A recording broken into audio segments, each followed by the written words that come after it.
Today we're going to talk about how to solve absolute value functions or equations and also absolute value inequalities. One of the things you want to keep in mind is that anytime you are solving an absolute value equation that has a variable inside of the absolute value, if we think of something simpler, we can see that x actually has two possible answers. Since absolute values make everything positive, if I was to make x equal to positive 4, it would work. It's correct. But I also could make x equal to negative 4. The absolute value of negative 4 is also positive 4. So keeping this in mind, you can see what is inside the absolute value remains the same. The x does not change. But the answers, we do have to entertain both a positive answer and a negative answer. We're going to use the same method when we're solving for an equation. The first step always is going to be to isolate the absolute value. Make sure that if there are any numbers outside, whether they be added, subtracted, multiplied, or divided, that we move them away from the absolute value. And then we're going to split it into two equations. The part inside the absolute value will remain the same in both equations, x minus 2. But the first equation will have a positive answer, and the second equation will have a negative answer. That's the only part that will change. Now, as far as solving for the equations, in both of these, the way I would get x by itself would be add 2 to both sides. So my first answer is x equals 3. And my second answer is x equals 1. In this second equation, we do have a number that is next to the absolute value, this 10. Currently, the absolute value is being divided by 10, so we're going to use the opposite operation to get rid of it. We'll multiply both sides by 10. That will make the 10 go away on the left side. So I have the absolute value of x minus 6 equal to 30. Now that I have isolated my absolute value, I can split it into two separate equations. Remember, whatever's inside of the absolute value remains the same, x minus 6. Only the answer changes. It's positive in the first equation and negative in the second. Now I can solve. I'll add 6 to both sides. So my first answer is x equals 36. When I add 6 to both sides in the second equation, I get x equal to negative 24. In example 3, we have a number that's multiplied times the absolute value. So in order to get rid of the 6, we will divide 6 on both sides. That leaves us with the absolute value of n plus 3 equal to 2. Now we'll split into two equations. N plus 3 equals a positive 2, and n plus 3 equals negative 2. Subtract 3 on both sides. So n equals negative 1 in the first equation, and n equals negative 5 in the second. In this fourth example, we have multiple items outside of the absolute value. We have a 1 and a negative 8.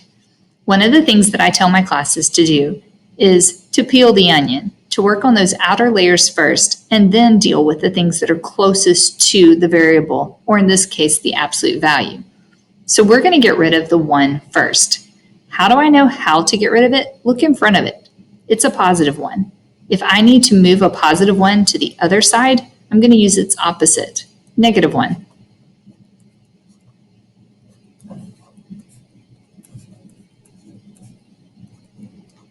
Now I need to get rid of the negative 8. Negative 8 is currently multiplied times the absolute value, so I will divide negative 8 on both sides. This gives me the absolute value of negative 2p equal to positive 6. Now it's time to separate it into two equations. I'm going to write them up here. I've got negative 2p equal to positive 6 and negative 2p equal to negative 6. In both cases, to solve, I will divide by negative 2. So p is equal to negative 3 in the first example, And when I divide by -2, I get p equal to +3. Examples 5 and 6 deal with absolute value inequalities. So we have a couple parts to these problems. We're first going to solve the inequality, then we're going to graph the solution on a number line and use that to help us write the final answer in interval notation. The first steps are exactly the same as an equation. We want to isolate the absolute value, so we'll divide by 7.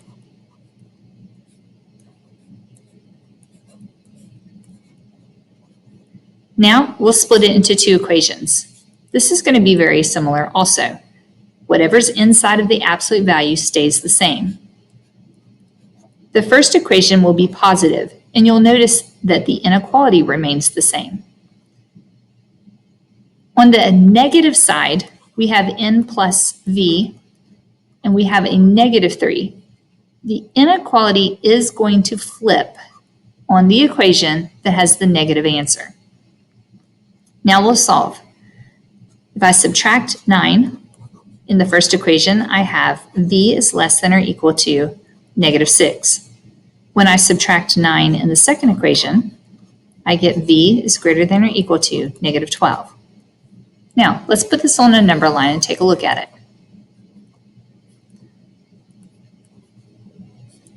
The first thing I have to decide is, will my circles be open or closed?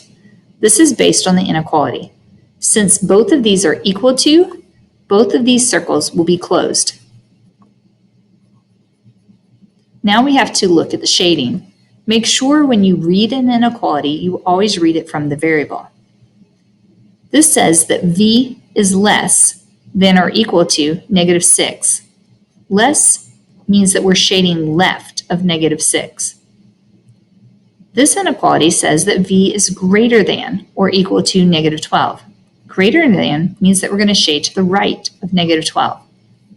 Well, if I'm shading to the left of -6 and to the right of -12, I am shading between these two numbers. Now we're going to write our interval notation. This inequality only has one shaded region, so it'll only have one interval. The interval will begin at -12 and it will end at -6. Since both of these are closed, we're going to use brackets on this interval.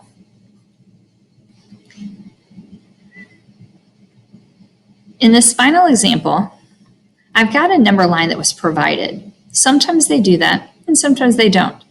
Pay attention to how they are counting on this number line. They're counting by 2s.